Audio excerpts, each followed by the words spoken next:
Donc là, on cueille la variété Redshift, qui est une variété très très rouge, qui a comme particularité d'être douce, pas vraiment acide, pas très sucrée. C'est une variété standard en termes de goût. Et contrairement à ce que l'on pense, la cueillette des pommes, c'est très minutieux. Chaque pomme est cueillie une par une à la main et posée délicatement dans un picking. Un picking, c'est une sorte de petit panier conçu spécialement pour récolter les pommes sans les abîmer. Faire très attention à ne pas qu'elle se cogne ou qu'elle se frotte trop, pour pas qu'il y ait un impact sur la pomme. Sinon, c'est la qualité de la pomme qui perd. Car une pomme, c'est fragile. Le moindre choc peut lui donner des bleus. C'est ce qu'on appelle la mâchure, c'est-à-dire des taches marron sur la surface de la pomme. Il faut donc être très minutieux et avoir de la patience, car on ne dirait pas comme ça, mais la cueillette des pommes, c'est très long. Un cueilleur remplit environ 2 palox de pommes par jour. Les palox, ce sont ces grandes caisses en bois où sont déposées les pommes. Ça contient à peu près 370 kg, à raison de 6 pommes par kilo en moyenne. Ça en fait des pommes. Et une fois cueillies, pas de répit. Adieu, belle terre et beau paysage, direction l'entrepôt. Ici, les pommes arrivent par milliers chaque jour et sont entreposées dans de grandes chambres froides de plus de 7 mètres de haut. Voilà, ici vous êtes dans une chambre où on stocke plus de 2200 palox, ce qui fait pratiquement 800 tonnes de pommes. Et des chambres comme celle-ci, vous en avez une quarantaine sur ce site. Le voilà, le secret de la conservation des pommes. Alors les pommes ici, dans cette chambre, vont être conservées peut-être 4, 5, 6 mois. À 1 degré pendant des mois, presque sans oxygène, ça empêche les pommes de mûrir. Et c'est grâce à cette technique que nous avons la chance de pouvoir manger des pommes toute l'année. Donc je ferme la porte, rendez-vous dans 4 mois. Ah, il fait pas chaud ici. On va aller se réchauffer dans la salle d'emballage. C'est le désavantage d'avoir des lunettes dans ce métier. Et quand les pommes sortent de leur hibernation, c'est pour prendre un petit bain.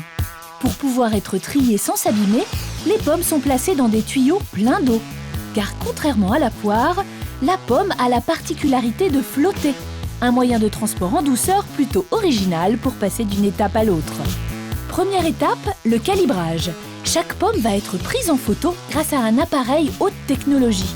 C'est cette machine qui va trier les pommes par catégorie. Plus besoin de les trier à la main, ici c'est la haute technologie au service de Dame Nature. Et à ce niveau-là, il y a plusieurs caméras par ligne qui vont regarder les pommes et qui vont les regarder sur 2 faces et qui vont prendre plusieurs prises de vue. Et ce qui est extraordinaire, c'est que ça se fait sur 6 lignes avec 12 fruits par seconde. Donc on passe 730 fruits à la minute sur cette machine. Prises en photo sous toutes les coutures, les pommes sont sélectionnées suivant leur couleur et leur taille. Ça donne ce superbe arc-en-ciel. Là, on voit très bien les différences de couleurs dans les canaux. Donc là, devant moi, là, on voit les pommes rouges d'un calibre assez gros. Donc ça, ce sont vraiment les pommes les plus appréciées, celles qui auront le meilleur prix. Et après, on voit un peu plus loin ici, donc des pommes qui ont très très peu de coloration.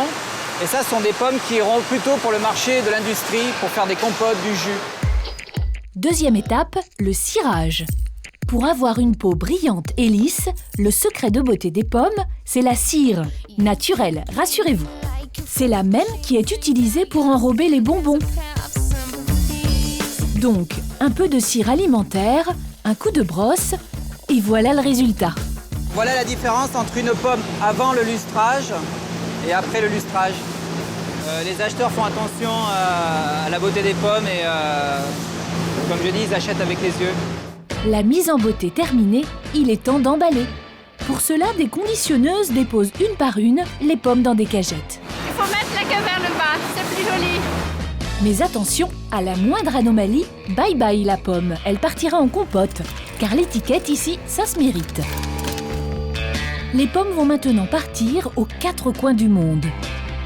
Voilà, vous connaissez tous les secrets de la pomme. Maintenant, il n'y a plus qu'à croquer.